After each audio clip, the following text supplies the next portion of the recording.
8 કોષ સજીવનો એકમ, cell the unit of life. જ્યારે તમે તમારી આજુબાજુ જુઓ છો ત્યારે તમને સજીવ અને નિર્જીવ બંને દેખાય છે. ત્યારે તમે ચોક્કસ આશ્ચર્ય પામતા હશો અને પોતાને પૂછતા હશો કે એવું તો શું છે જેથી સજીવ જીવંત કહેવાય છે અને નિર્જીવ જીવંત નથી હોઈ શકતા. આ જિજ્ઞાસાનો જવાબ તો માત્ર એ જ હોઈ શકે કે બધા જ જીવંત સજીવોમાં જીવનના આધારભૂત એકમ કોષની હાજરી. બધા જ સજીવો કોષોથી બનેલા હોય છે, જેમાં કેટલાક એક કોષમાંથી બનેલા હોય છે તેઓને એકકોષી સજીવો કહે છે, જ્યારે બીજા આપણા જેવા સજીવો ઘણા બધા કોષોના બનેલા હોય છે, જેને બહુકોષી સજીવ કહેવાય છે. કોષ એટલે શું? What is a cell? એકકોષી સજીવો 1. સ્વતંત્ર અસ્તિત્વ ધરાવે અને 2. જીવનના બધા જ આવશ્યક કાર્યો કરવા માટે સક્ષમ હોય છે. કોષની સંપૂર્ણ રચના વગર કોઈનું પણ સ્વતંત્ર જીવન અસ્તિત્વ ધરાવી શકતું નથી. આ કારણસર બધા સજીવો માટે કોષ જ મૂળભૂત રીતે રચનાત્મક અને ક્રિયાત્મક એકમ હોય છે. એન્ટોન વાન લ્યુઅનહોક સૌપ્રથમ જીવંત કોષને જોયો અને તેનું વર્ણન કર્યા બાદ રોબર્ટ બ્રાઉને કોષ કેન્દ્રની શોધ કરી. સૂક્ષ્મદર્શક કેન્દ્રની શોધ અને તેમાં સુધારો થયો અને ઇલેક્ટ્રોન માઇક્રોસ્કોપ દ્વારા કોષની વિસ્તૃત સંરચનાનો અભ્યાસ શક્ય બન્યો. કોષવાદ, સેલ થિયરી. 1838માં જર્મનીના વનસ્પતિશાસ્ત્રી મેથિયસ વીડાને ઘણી બધી વનસ્પતિઓના અભ્યાસ પછી જોયું કે બધી જ વનસ્પતિઓ વિવિધ કોષોની બનેલી હોય છે, જે વનસ્પતિઓમાં પેશીઓનું સર્જન કરે છે. લગભગ આ જ સમયમાં બ્રિટિશ પ્રાણીશાસ્ત્રી થિયોડોર સ્વાને 1839 જુદા જુદા પ્રાણીઓના કોષોના અભ્યાસ પરથી નોંધ્યું કે કોષોની બહારની બાજુએ પાતળું બાહ્યપડ આવેલું હોય છે, જેને આજે કોષરસ પટલ તરીકે ઓળખીએ છીએ. તદુપરાંત થિયોડોર સ્વાને વનસ્પતિ પેશીઓના અભ્યાસ પરથી વર્ણવ્યું કે કોષ દિવાલ એ વનસ્પતિ કોષોનું આગવું લક્ષણ છે. આના આધારે સ્વાને પ્રાણીઓ અને વનસ્પતિઓની શરીર રચના કોષ અને કોષની નીપજોની બનેલી છે તેવી પરિસંકલ્પના રજૂ કરી. સ્વીડન અને સ્વાને સંયુક્ત રીતે કોષવાદ રજૂ કર્યો, પરંતુ આ સિદ્ધાંત નવા કોષોનું સર્જન કેવી રીતે થાય છે તે સમજાવવા માટે અસમર્થ રહ્યું. રૂફોલ્ડ વિશોએ 1855માં સૌપ્રથમ પુરવાર કર્યું કે કોષ વિભાજન પામીને પૂર્વ અસ્તિત્વ ધરાવતા કોષોમાંથી નવા કોષોનું સર્જન થાય છે. ઓમ્નિસેલ્યુલા ઇસેલ્યુલા. તેઓએ સ્વીડન અને સ્વાને આપેલ કોષવાદની પરિસંકલ્પનામાં સુધારો કરીને કોષવાદનું અંતિમ સ્વરૂપ રજૂ કર્યું. આજના સમયમાં કોષવાદ એટલે 1. બધા જ સજીવો જીવંત કોષ અને કોષની નીપજોના બનેલા હોય છે. બધા જ કોષોનું સર્જન પૂર્વ અસ્તિત્વ ધરાવતા કોષોમાંથી થાય છે. કોષનું વિહંગાવલોકન. An overview of cell. તમે ડુંગળીની છાલ અથવા મનુષ્યના ગાલના સૂક્ષ્મદર્શક કેન્દ્રમાં જોયા હશે. ચાલો તેની સંરચનાનું સ્મરણ કરીએ. ડુંગળીનો કોષ એ લાક્ષણિક વનસ્પતિ કોષ છે, જેની સૌથી બહારની તરફ એક સ્પષ્ટ કોષ દિવાલ અને બરાબર તેની નીચે કોષરસ પટલ આવેલ હોય છે. મનુષ્યના ગાલના કોષની બહારની બાજુએ ફક્ત એક બાહ્ય પટલ જોવા મળે છે.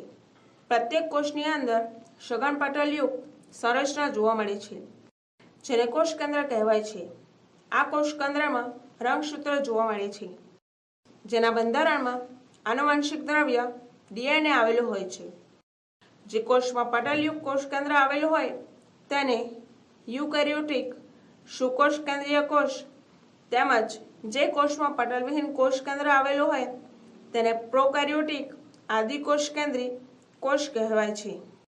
બંને આદિકોષ કેન્દ્રી અને સુકોષ કેન્દ્રીય કોષોમાં અર્ધતલ આધારક જોવા મળે છે, જેને કોષરસ કહેવાય છે. જે કોષનું કદ રોકે છે.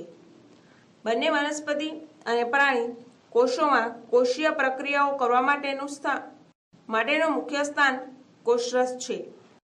કોષને તેની જીવંત સ્થિતિમાં રાખવા જરૂરી વિવિધ રાસાયણિક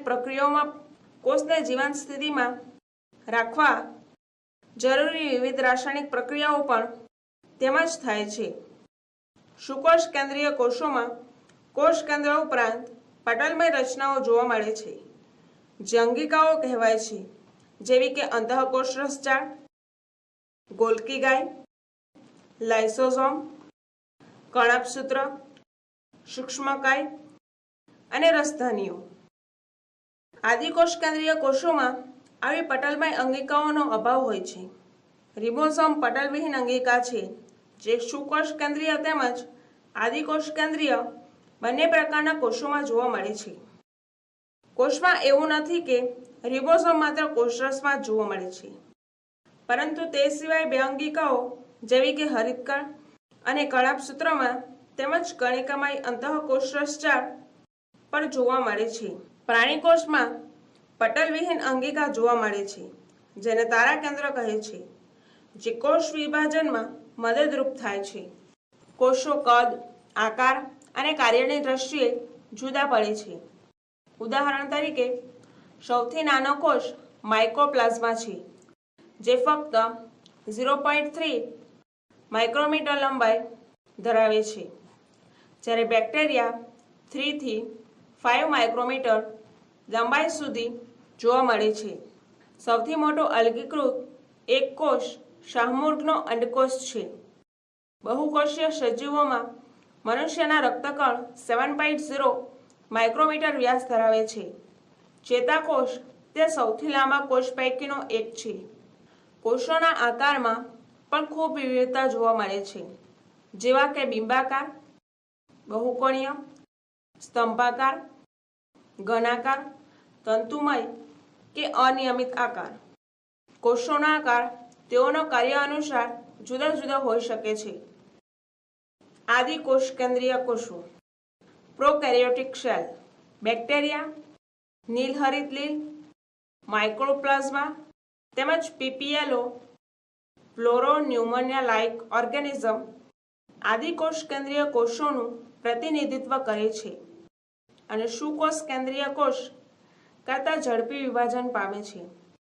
તે કદ અને આકારમાં ઘણી બધી વિભિન્નતા ધરાવે છે.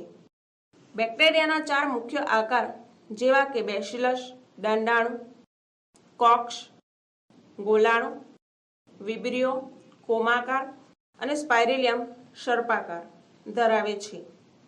આદિકોષ કેન્દ્રીય કોષનું મૂળભૂત સંગઠન તેઓના કાર્ય અને આકાર વિભિન્ન હોવા છતાં એક સમાન હોય છે. બધા જ આદિકોષ કેન્દ્રીય કોષમાં કોષરસ પટલની ફરતે કોષ દિવાલ આવેલી હોય છે. કોષમાં રહેલું તરલ આધારદ્રવ્ય એ કોષરસ છે.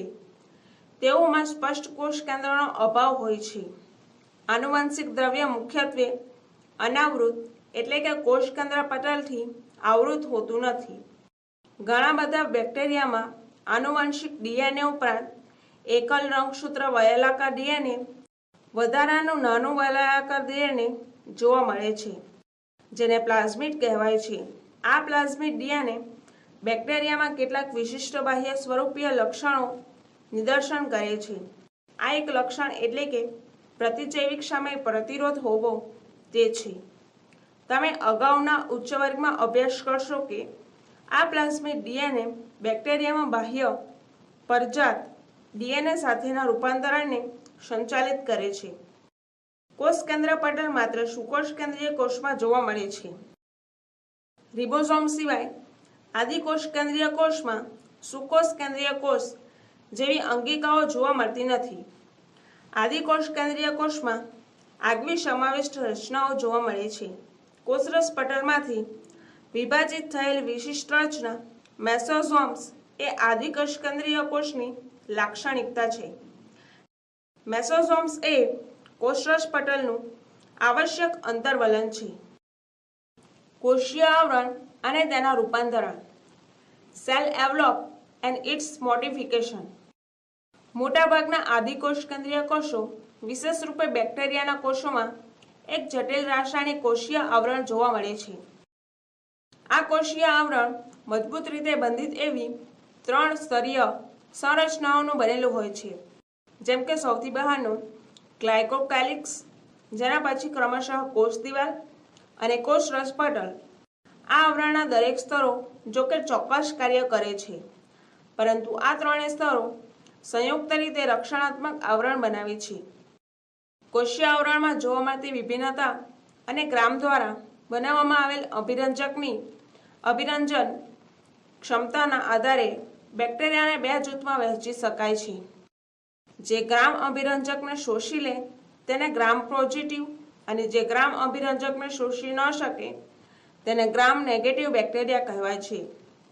ગ્લાયકોકેલિક્સ જુદા જુદા બેક્ટેરિયામાં બંધારણ અને જાડાઈની બાબતે જુદું જુદું હોય છે. કેટલાક બેક્ટેરિયામાં આ શિથિલ આવરણ સ્વરૂપે જોવા મળે છે, જેને શ્લેષ્મ સ્તર કહે છે, જ્યારે કેટલાક બેક્ટેરિયામાં આ સ્તર જાડું અને મજબૂત હોય છે, જેને કેસ્યુલ કહે છે. કોષ દિવાલ કોષોનો આકાર નક્કી કરે છે અને મજબૂત બંધારણીય રચના પ્રદાન કરે છે, જે બેક્ટેરિયાને તૂટવા તેમજ પતન થવાથી અટકાવે છે. કોષ રસપટલ અર્ધપ્રવેશશીલ પ્રકૃતિ ધરાવે છે અને બાહ્ય પર્યાવરણ સાથે સંપર્કમાં રહે છે. બંધારણની દ્રષ્ટિએ આ પટલ સુકોષ કેન્દ્રીયોમાં જોવા મળતા પટલ જેવું જ હોય છે. એક વિશિષ્ટ પટલમય રચના મેસોસોમ્સ કે કોષમાં કોષરસ પટલના વિસ્તૃતીકરણથી નિર્માણ પામે છે. આ રચના પુટિકાઓ, નલિકાઓ અને પટલિકાઓ સ્વરૂપે હોય છે. તે કોષ દિવાલના નિર્માણ, ડીએનએના સ્વયંચરણ અને બાળકોષોમાં તેના વિતરણમાં મદદરૂપ થાય છે. તદુપરાંત શ્વસન, સ્ત્રાવી પ્રક્રિયાઓ કોષરસ પટલના સપાટી વિસ્તાર અને ઉત્સેચક માત્રાને વધારવામાં મદદરૂપ થાય છે. કેટલાક આદિકોષ કેન્દ્રીય કોષો જેવા કે સાયનોબેક્ટેરિયાના કોષરસમાં પટલથી વિસ્તૃત પામેલ રચના જોવા મળે છે, જેને ક્રોમેટોફોર કહેવાય છે, જે રંજક દ્રવ્યો ધરાવે છે. બેક્ટેરિયલ કોષો ચલિત કે અચલિત હોય છે. જો ચલિત હોય તો તેઓની કોષ દિવાલ પરથી ઉદ્ભવેલ પાતળી તંતુમય રચના જોવા મળે છે, જેને કશા કહેવાય છે. જુદા જુદા બેક્ટેરિયામાં કશાની ગોઠવણી અને સંખ્યા જુદી જુદી હોય છે. બેક્ટેરિયાની કશા 3 ભાગોથી બનેલી હોય છે, જેવી કે તંતુ, અંકુશ અને તલકાય. તંતુ એ કશાની સૌથી મોટી રચના છે, જે કોષ સપાટીથી બહારની તરફ લંબાયેલ હોય છે. કશા સિવાય પીલી અને ફિમ્બ્રી પણ બેક્ટેરિયાની સપાટીય રચનાઓ છે, પરંતુ તે ચલિતતામાં કોઈ ભાગ ભજવતી નથી. પીલી લંબાયેલ નળીકાકાર રચના છે, જે વિશિષ્ટ પ્રોટીનથી બનેલ હોય છે. ફિમ્બ્રી કોષ પરથી ઉદ્ભવેલ નાની નાની તંતુમય રચનાઓ છે. કેટલાક બેક્ટેરિયામાં તે પાણીના વહેણમાં જોવા મળતા પથ્થરો તથા યજમાન પેશીઓ સાથે ચોંટવામાં મદદરૂપ થાય છે. રિબોઝોમ્સ અને સમાવિષ્ટ રચનાઓ. Ribosomes and inclusion bodies.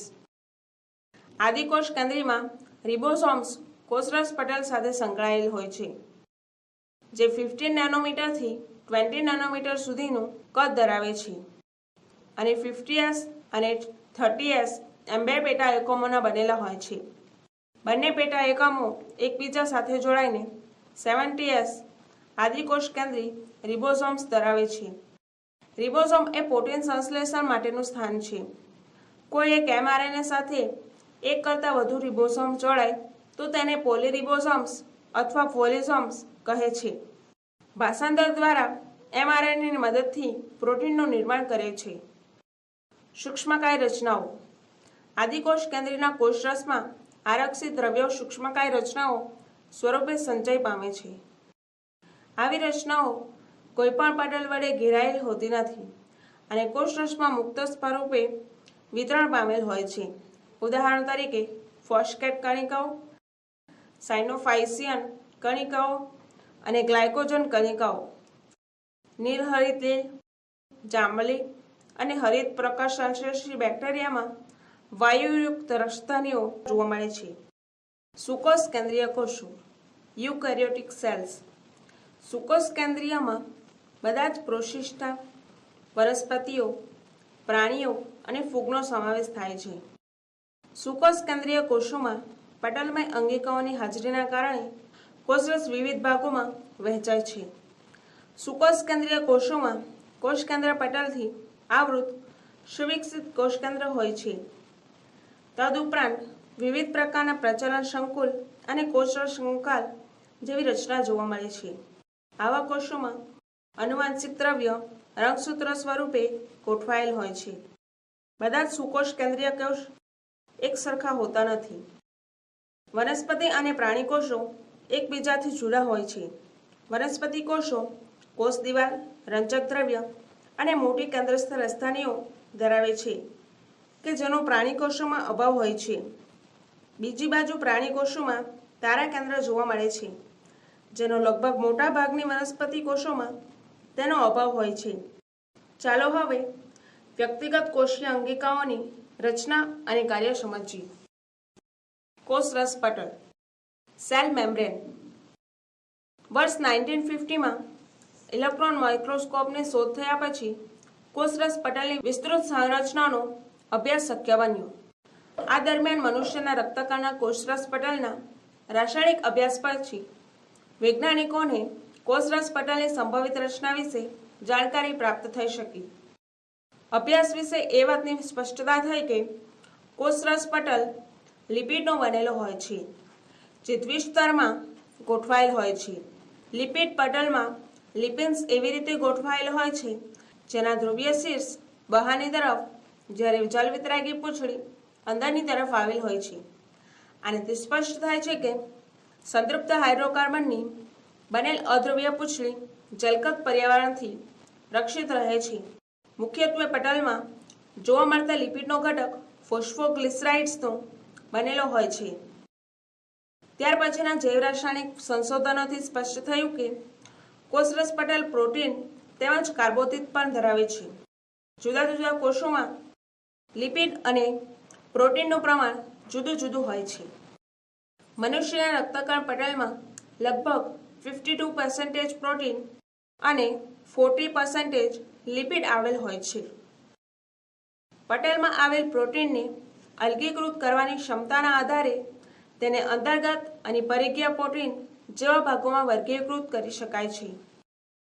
પરિઘીય protein પટલની બાહ્ય સપાટી પર આવેલા હોય છે, જ્યારે અંતર્ગત પ્રોટીન પટલમાં અંશતઃ કે સંપૂર્ણ રીતે ખોપેલા હોય છે. પ્રસ્તર અંગેનું સુધારેલું મોડેલ સિંગર અને નિકોલ્સને 1972માં સૂચવ્યું હતું. તે ફ્લુઇડ મોઝેઇક મોડેલ તરીકે સર્વસ્વીકૃત પામેલ છે. આ અનુસંધાનમાં લિપિડની અર્ધતલ પ્રકૃતિના કારણે તેની દ્વિસ્તરીય ગોઠવણીમાં અંદર પ્રોટીન પાર્શ્વીય ગતિ કરે છે. પટલમાં તેની ગતિ કરવાની આ ક્ષમતાને તરલતાને આધારે નક્કી કરી શકાય છે. પટલની તરલ પ્રકૃતિ તેના કાર્યો જેવા કે કોષ વૃદ્ધિ, આંતઃકોષીય જોડાણ નિર્માણ, સ્ત્રાવ, અંતઃભક્ષણ, કોષ વિભાજન વગેરેની દ્રષ્ટિએ મહત્વપૂર્ણ છે. કોષરસ પટલનું સૌથી મહત્વનું કાર્ય અણુઓ અને તેની આરપાર વહનનું છે. આ પટલ તેની બંને બાજુએ રહેલા અણુઓ માટે પસંદગીમાન પટલ તરીકે વર્તે છે. ઘણા અણુઓ શક્તિની આવશ્યકતા વગર પટલની આરપાર વહન પામે છે, જેને નિષ્ક્રિય મંદ વહન કહે છે. તટસ્થ દ્રવ્યો સામાન્ય પ્રસરણના સિદ્ધાંત અનુસાર પ્રસરણ રોલાન્સ મુજબ વધુ સાંદ્રતા તરફથી ઓછી સાંદ્રતા તરફ પટલની આરપાર વહન પામે છે. પાણી પણ આ પટલમાંથી પોતાની વધુ સાંદ્રતાથી ઓછી સાંદ્રતા તરફ ગતિ કરે છે. પાણીની પ્રસરણ દ્વારા થતી આ ગતિને આશ્રુતિ કહે છે. ધ્રુવીય અણુઓ અધ્રુવીય લિપિડના દ્વિસ્તરમાંથી પસાર થઈ શકતા નથી. આવા અણુઓને પટલમાંથી પસાર થવા માટે વાહક પ્રોટીન કે જે પટલમાં ખોપેલા હોય છે તેની પટલમાંથી સાનુકૂલિત વહન માટે જરૂર પડે છે. કેટલાક આયનો કે અણુઓનું વહન પટલની આરપાર સકેન્દ્રના ઢોળાંશની વિરુદ્ધ દિશામાં થાય છે, એટલે કે ઓછી સાંદ્રતાથી વધુ સાંદ્રતા તરફનું આ વહન ક્રિયાશક્તિ આધારિત હોય છે, જેમાં એટીપીનો ઉપયોગ થાય છે, જેને સક્રિય વહન કહેવાય છે. ઉદાહરણ Na+, K+ પંપ. કોષ દિવાલ, સેલ વોલ. તમને યાદ જ હશે કે ફૂગ અને વનસ્પતિના રસપટલની બહાર આવેલ નિર્જીવ દ્રઢ રચનાને કોષ દિવાલ કહેવાય છે. કોષ દિવાલ કોષને ફક્ત આકાર આપવા ઉપરાંત કોષને યાંત્રિક નુકસાન અને ચેપથી રક્ષણ આપતી નથી, પરંતુ કોષ વચ્ચે સંપર્ક બનાવીને રાખવા તથા અનિચ્છનીય મહાઅણુઓથી કોષને અવરોધ પ્રદાન કરે છે. લીલની કોષ દિવાલ સેલ્યુલોઝ, ગેલેક્ટન્સ, મેનોસ અને કેલ્શિયમ કાર્બોનેટ જેવા ખનિજની બનેલ હોય છે, જ્યારે અન્ય વનસ્પતિઓમાં તે સેલ્યુલોઝ, હેમિસેલ્યુલોઝ, પેક્ટિન અને પ્રોટીનની બનેલી હોય છે. વનસ્પતિના તરુણકોષમાં પ્રાથમિક કોષ દિવાલ જોવા મળે છે, જેમાં વૃદ્ધિની ક્ષમતા હોય છે, જે પરિપક્વતાની સાથે ક્ષય પામતી જાય છે અને તેની સાથે કોષની અંદર રસસ્તર તરફ દ્વિતીયક કોષ દિવાલનું નિર્માણ થવા લાગે છે. મધ્યપટલ મુખ્યત્વે કેલ્શિયમ પેન્ટેટનું બનેલું સ્તર છે, જે આજુબાજુના કોષોને એકબીજા સાથે સંપર્કમાં રાખે છે તેમજ જકડી રાખે છે. કોષ દિવાલ તેમજ મધ્યપટલની આરપાર રહેલા કોષરસ તંતુ આજુબાજુના કોષોના કોષરસને સંપર્કમાં રાખે છે. અંતઃપટલમય તંત્ર, એન્ડોમેમ્બ્રેન સિસ્ટમ. કોષમાંની બધી અંગિકાઓ તેઓની રચના અને કાર્યની દ્રષ્ટિએ અલગ હોય છે. આમ છતાં તેમાંની ઘણી ભેગી મળીને અંતઃપટલમય તંત્રની રચના કરે છે, કારણ કે તેઓના કાર્યો એકબીજાના સંકલનથી થતા હોય છે. અંતઃકોષરસજાળ ER, ગોલ્કી ગાય, લાઇસોસોમ અને રસધાનીઓને અંતઃપટલમય તંત્રનો ભાગ માનવામાં આવે છે. કણાભસૂત્ર, હરિતકણ અને પેરોક્સિસોમ્સનું સંકલન ઉપરના પટલમય તંત્ર સાથે ન હોય તેઓને અંતઃપટલમય તંત્રનો ભાગ ગણવામાં આવતો નથી. અંતઃકોષરસજાળ, એન્ડોપ્લાસ્મિક રેટિક્યુલમ. ઇલેક્ટ્રોન માઇક્રોસ્કોપિક અભ્યાસ પરથી ખ્યાલ આવ્યો કે સુકોષકેન્દ્રી કોષોના સમગ્ર કોષમાં પથરાયેલ નાની નલિકામય રચનાઓના જાળને અંતઃકોષરસજાળ ER કહે છે. આથી ER અંતઃકોષરસજાળને બે ભાગમાં વિભાજિત કરે છે, એટલે કે પટલમય ERની અંદર અને બાહ્ય પટલમય કોષરસમાં. મુખ્યત્વે રિબોસોમ ERની બાહ્ય સપાટી તરફ બાહ્ય સપાટી પર ચોંટેલા રહે છે, જે અંતઃકોષરસજાળની બાહ્ય સપાટી પર રિબોસોમ ગોઠવાયેલા હોય તેને ખરબચડી કણિકામય અંતઃકોષરસજાળ RER કહે છે. રિબોસોમ્સની ગેરહાજરીના કારણે અંતઃકોષરસજાળ લીસી લાગે છે. તેને લીસી કણિકાવિહીન અંતઃકોષરસજાળ SER કહે છે. જે કોષો પ્રોટીન સંશ્લેષણ અને સ્ત્રાવમાં સક્રિય રીતે ભાગ લે છે તે કણિકામય અંતઃકોષરસજાળ સાથે સંકળાયેલા હોય છે. RER જે ખૂબ જ વિસ્તરેલ હોય છે અને તે બાહ્ય કોષકેન્દ્ર પટલથી શરૂ થાય છે. લીસી અંતઃકોષરસજાળ SER લિપિડ સંશ્લેષણનું મુખ્ય સ્થાન છે. પ્રાણી કોષોમાં સ્ટીરોઇડલ અંતઃસ્ત્રાવો જેવા લિપિડનું સંશ્લેષણ લીસી અંતઃકોષરસજાળ SERમાં થાય છે. ગોલ્કી પ્રસાધન, ગોલ્કી એપ્ટોરસ. કેમેલો ગોલ્કીએ 1898માં સૌપ્રથમ કોષકેન્દ્રની નજીક ગઢ અભિરંજિત જાલિકામય રચના જોઈ, જેને પછી તેઓના નામ પરથી ગોલ્કી ગાય તરીકે ઓળખવામાં આવી. આ ઘણી બધી ચપટી બીમ આકારની કોથળી કે સિસ્ટર્નીઓની બનેલી હોય છે, જેનો વ્યાસ 0.5 માઇક્રોમીટર અને 1.0 માઇક્રોમીટર સુધીનો હોય છે. એકબીજા સાથે સમાંતર થપ્પી સ્વરૂપે ગોઠવાઈને ગોલ્કી સંકુલની રચના કરે છે.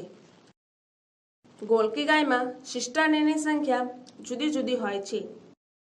ગોલ્ગી સિસ્ટમની કોષ કેન્દ્રની નજીક સંકેન્દ્રિત હોય છે, જેમાં નિર્માણકારી સપાટી બહિગોળ શીર્ષ અને પરિપક્વ સપાટી અંતર્ગોળ ટ્રાન્સ હોય છે.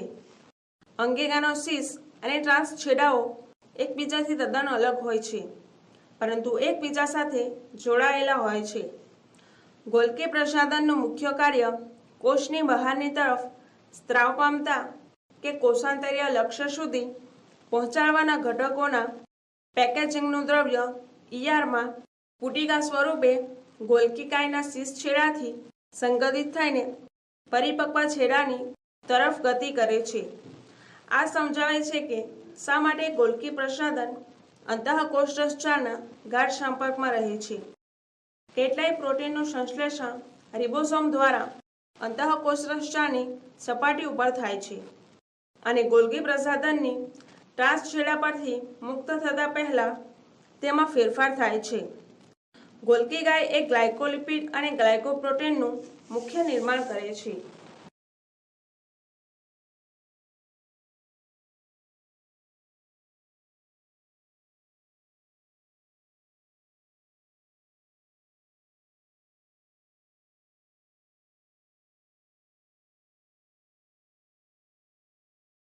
લાઇસોસોમ્સ આ પટલમાં પુટિકીય રચના હોય છે, જે પેકેજિંગ ક્રિયા દ્વારા ગોલ્ગી પ્રસાધનમાંથી નિર્માણ પામે છે.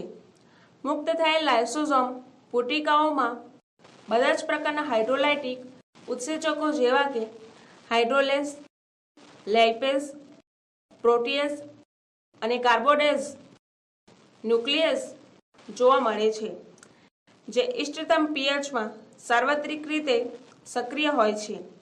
આ ઉત્સેચકો અનુક્રમે લિપિડ્સ, પ્રોટીન, કાર્બોદિતો અને ન્યુક્લિક એસિડના પાચન માટે સક્ષમ હોય છે. રસધાની વેક્યુલ્સ કોષરસમાં પટલ દ્વારા ઘેરાયેલ જગ્યાને રસધાની કહે છે, જેમાં પાણી, રસ, ઉત્સર્ગ પદાર્થ અને અન્ય દ્રવ્યો કે જે કોષ માટે ઉપયોગી નથી તેવા દ્રવ્યો જોવા મળે છે. રસધાની એક પટલથી ઘેરાયેલ રચના છે, જેને ટોનોપ્લાસ્ટ રસધાની પટલ કહે છે. વનસ્પતિ કોષોમાં કુલ કોષના 90% જગ્યા રસધાનીથી રોકાયેલી હોય છે. વનસ્પતિમાં ઘણા બધા આયનો તેમજ આયન પદાર્થો સંકેન્દ્રણ ધોરણની વિરુદ્ધ રસધાની પટલ દ્વારા રસધાનીમાં સાનુકૂલિત વહન પામે છે. આ કારણસર તેઓની સાંદ્રતા રસધાનીમાં કોષરસની સાપેક્ષે ઘણી વધારે હોય છે. અમીબામાં આકુંચક રસધાની ઉત્સર્જન માટે મહત્વપૂર્ણ હોય છે. ઘણા બધા કોષો જેવા કે પ્રોટિસ્ટામાં અન્નધાનીનું નિર્માણ ખાદ્ય પદાર્થોના ગ્રહણ માટે થાય છે. કણાભસૂત્ર મિટોકોન્ડ્રિયા કણાભસૂત્રને જ્યાં સુધી વિશિષ્ટ રીતે અભિરંજિત કરવામાં નથી આવતું ત્યાં સુધી માઇક્રોસ્કોપ દ્વારા તેને નિહાળી શકાતું નથી. પ્રત્યેક કોષોમાં કણાભસૂત્રની સંખ્યા જુદી જુદી હોય છે, જેનો આધાર કોષની દેહધાર્મિક ક્રિયાશીલતા પર છે. તેના આકાર અને કદમાં પણ નોંધનીય વિવિધતા જોવા મળે છે, જે રકાબી આકાર કે નળાકાર હોય છે, જે 0.2 થી 1.0 માઇક્રોમીટર સરેરાશ, 0.5 માઇક્રોમીટર વ્યાસ અને 1.0 થી 41 માઇક્રોમીટર લંબાઈ ધરાવે છે. દરેક કણાભસૂત્ર બેવડી પટલમય રચના ધરાવે છે, જેવા કે બાહ્ય પટલ અને અંતઃપટલ, જે તેના અવકાશને બે સ્પષ્ટ જલકૃત વિસ્તારોમાં જેવા કે બાહ્ય કક્ષ અને અંતઃકક્ષમાં વિભાજિત કરે છે. અંતઃકક્ષને આધારક મેટ્રિક્સ કહે છે. બાહ્ય પટલ સળંગ અને કણાભસૂત્રની બાહ્ય સીમા રચે છે. તેનું અંતઃપળ આધારક બાજુ અંતર્વલનથી અનેક પ્રવર્ધો રચે છે. આ પ્રવર્ધોને ક્રિસ્ટી કહે છે. ક્રિસ્ટી તેના સપાટીય ક્ષેત્રફળમાં વધારો કરે છે. કણાભસૂત્રના બંને પટલોમાં તેના કાર્યો સંબંધિત વિશિષ્ટ ઉત્સેચકો જોવા મળે છે, જે કણાભસૂત્રના કાર્ય સંબંધિત હોય છે. કણાભસૂત્ર જારક શ્વસન માટેનું સ્થાન છે. તે એટીપી સ્વરૂપે કોષીય શક્તિ ઉત્પન્ન કરે છે. આ કારણોસર કણાભસૂત્રને કોષનું શક્તિઘર કહે છે. કણાભસૂત્રના આધારકમાં એક વલયાકાર ડીએનએ, થોડા ઘણા આરએનએના અણુ, રિબોસોમ્સ 70S અને પ્રોટીન સંશ્લેષણના આવશ્યક ઘટકો આવેલા હોય છે. કણાભસૂત્ર દ્વિભાજન દ્વારા વિભાજન પામે છે. રંજક કણ પ્લાસ્ટિક્સ. રંજક કણ બધા જ વનસ્પતિ કોષો તેમજ કેટલાક પ્રજીવ કોષો જેવા કે યુક્લિનોઇડ્સમાં જોવા મળે છે. તે આકારમાં મોટા હોવાને કારણે સૂક્ષ્મદર્શક યંત્રમાં સરળતાથી જોઈ શકાય છે. તેમાં ચોક્કસ પ્રકારના રંજક દ્રવ્યો જોવા મળતા હોવાથી વનસ્પતિને જુદા જુદા રંગો આપે છે. અલગ અલગ પ્રકારના રંજક દ્રવ્યોના આધારે રંજક કણને હરિતકણ, રંગકણ અને રંગહીન કણમાં વર્ગીકૃત કરી શકાય છે. હરિતકણમાં ક્લોરોફિલ અને કેરોટીનોઇડ રંજક દ્રવ્યો આવેલા હોય છે, જે પ્રકાશ સંશ્લેષણ ક્રિયા માટે આવશ્યક પ્રકાશ શક્તિને ગ્રહણ કરવાનું કાર્ય કરે છે. રંગકણ ક્રોમોપ્લાસ્ટમાં ચરબી દ્રવ્યો કેરોટીનોઇડ રંજક દ્રવ્યો જેવા કે કેરોટીન, ઝેન્થોફિલ અને અન્ય રંજક દ્રવ્યો આવેલા હોય છે. આ રંજક દ્રવ્યો વનસ્પતિના વિવિધ ભાગોને પીળો, નારંગી અથવા લાલ રંગ આપે છે. રંગહીન કણ જુદા જુદા આકારના અને કદમાં જોવા મળે છે, જેમાં ખાદ્ય સંચિત પોષક દ્રવ્યો હોય છે.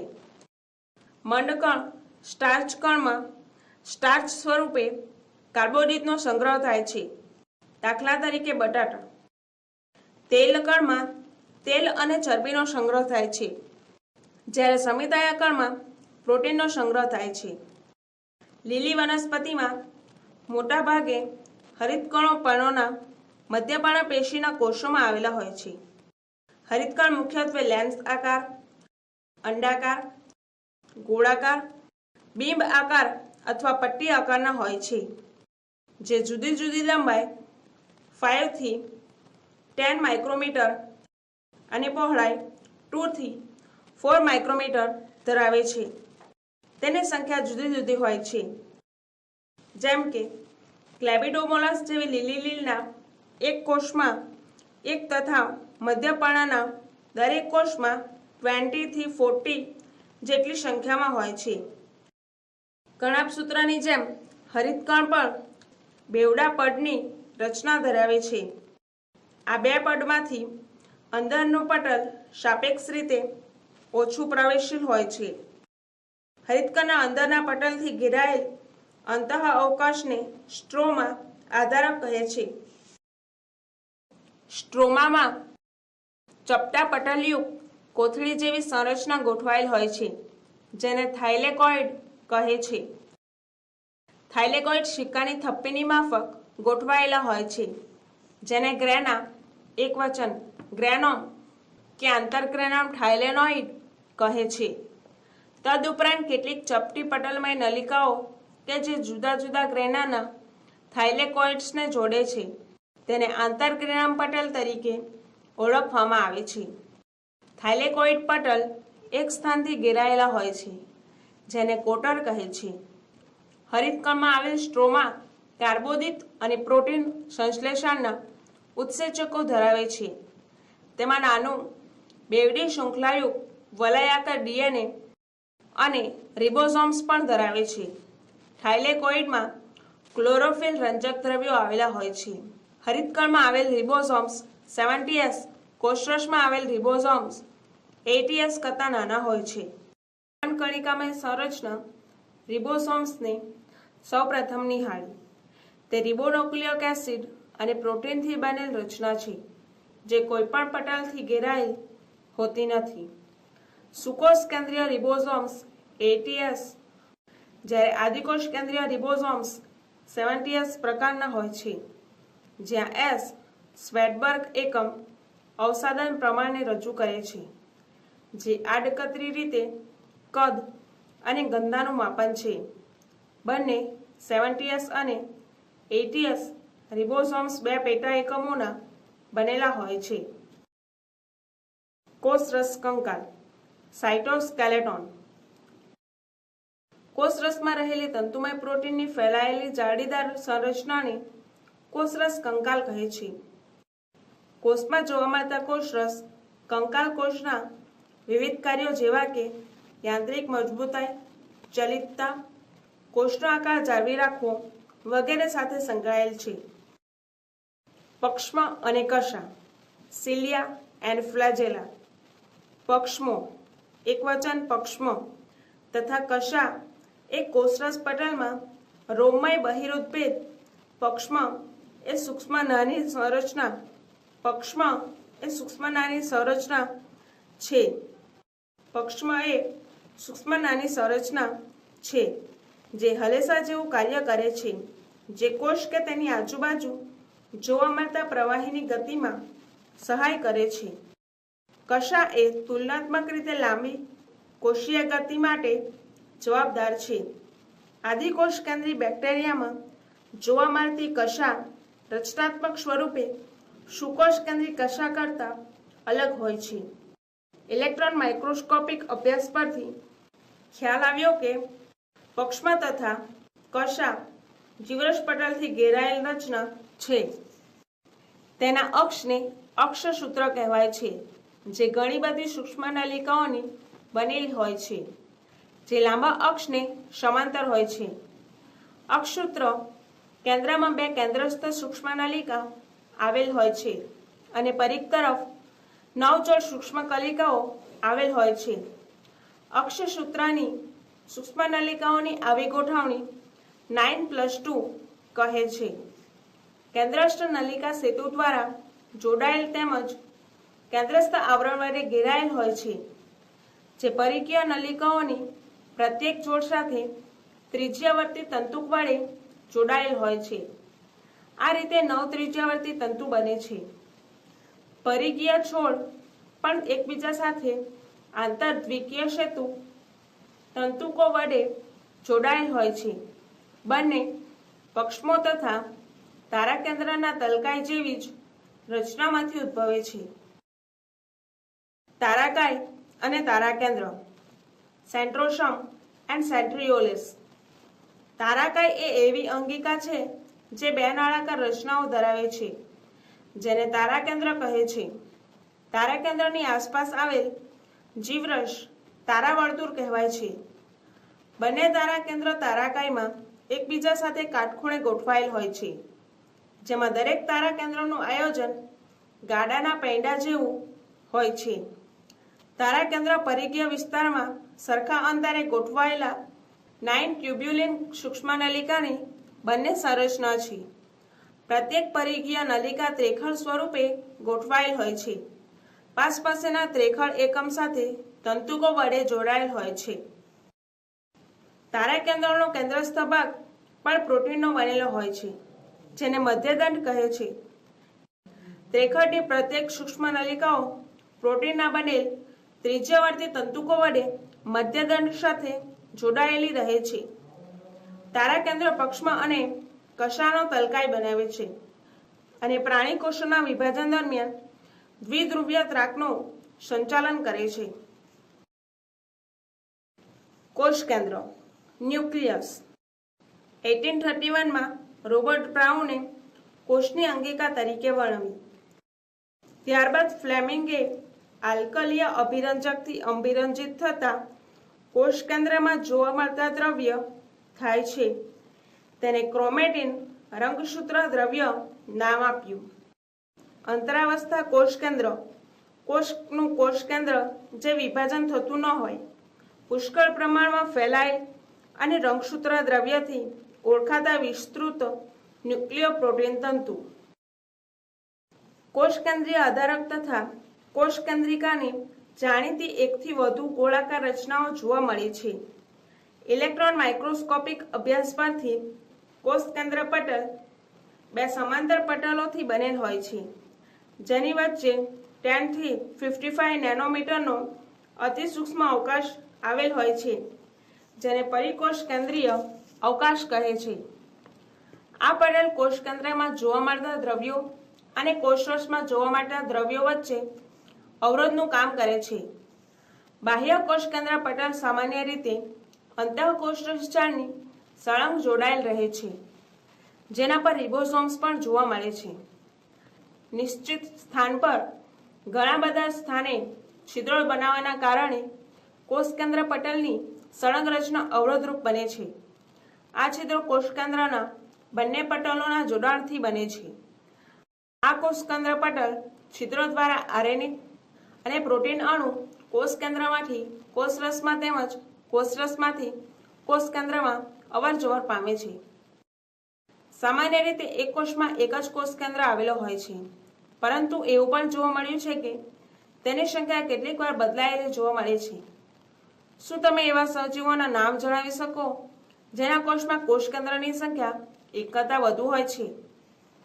કેટલાક પરિપક્વ કોષોમાં કોષકેન્દ્રનો અભાવ હોય છે, જેમ કે સસ્તનના રક્તકણ, ઇરિથ્રોસાઇટ્સ અને વાહક પેશીધારી વનસ્પતિની ચાલની નલિકા. શું તમે માનો છો કે આ કોષો જીવંત છે? કોષકેન્દ્રીય આધારક અથવા કોષકેન્દ્ર રસ કોષકેન્દ્રિકા અને રંગસૂત્ર દ્રવ્ય ધરાવે છે. કોષકેન્દ્રિકા કોષરસમાં આવેલ ગોળાકાર રચનાઓ છે. કોષકેન્દ્રિકા પટલ રહિત રચના છે, જેનું દ્રવ્ય બાકીના કોષકેન્દ્ર રસના સતત સંપર્કમાં રહે છે, જે સક્રિય આરએનએના સંશ્લેષણ માટેનું સ્થાન છે. જે કોષો વધુ માત્રામાં સક્રિય સ્વરૂપે પ્રોટીન સંશ્લેષણ કરે છે તેમાં મોટી અને અનેક કોષકેન્દ્રિકા જોવા મળે છે. તમે યાદ કરો કે અંતરાવસ્થા દરમિયાન કોષકેન્દ્રમાં શિથિલ, અસ્પષ્ટ ન્યુક્લિયોપ્રોટીન તંતુઓ જાળી સ્વરૂપે જોવા મળે છે, જેને રંગસૂત્ર દ્રવ્ય કહે છે. પરંતુ કોષ વિભાજનના વિવિધ તબક્કાઓમાં કોષોમાં કોષકેન્દ્રના સ્થાને રંગસૂત્રીય દ્રવ્ય રંગસૂત્ર સ્વરૂપે જોવા મળે છે. રંગસૂત્ર દ્રવ્ય ડીએનએ અને કેટલાક અલ્કલીય હિસ્ટોન પ્રોટીન તેમજ બિનહિસ્ટોન પ્રોટીન અને આરએનએનું બનેલું છે. મનુષ્યના કોષમાં લગભગ 2 મીટર લાંબો ડીએનએનો તંતુ 46 રંગસૂત્રો 23 જોડમાં વહેંચાયેલો હોય છે. પ્રત્યેક રંગસૂત્રમાં આવશ્યક એવા પ્રાથમિક ખાંચ અથવા સેન્ટ્રોમિયર ધરાવે છે. તેના ઉપર બિંબ આકારની રચના જોવા મળે છે, જેને કાઇનેટોકોર કહે છે. સેન્ટ્રિયોમિયરના સ્થાનના આધારે રંગસૂત્રને 4 પ્રકારમાં વિભાજિત કરી શકાય છે.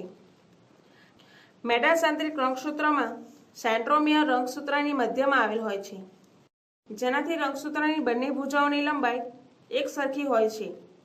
સબમેટાસેન્ટ્રિક રંગસૂત્રમાં સેન્ટ્રોમિયર રંગસૂત્રની મધ્યમાંથી સહેજ દૂર આવેલ હોય છે, જેનાથી રંગસૂત્રની એક ભુજા ટૂંકી અને એક ભુજા લાંબી હોય છે. એક્રોસેન્ટ્રિક રંગસૂત્રમાં સેન્ટ્રોમિયર રંગસૂત્રના અંતભાગ નજીક હોય છે, જેથી એક ભુજા અત્યંત ટૂંકી અને એક ભુજા અત્યંત લાંબી હોય છે. ટીલોસેન્ટ્રિક રંગસૂત્રમાં સેન્ટ્રોમિયર રંગસૂત્રના છેડે આવેલ હોય છે. કેટલાક રંગસૂત્રો ચોક્કસ જગ્યાએ અજિત દ્વિતીયક રચનાઓ ધરાવે છે. નાના ટુકડા જેવી દેખાતી આ રચનાઓ સેટેલાઇટ કહેવાય છે.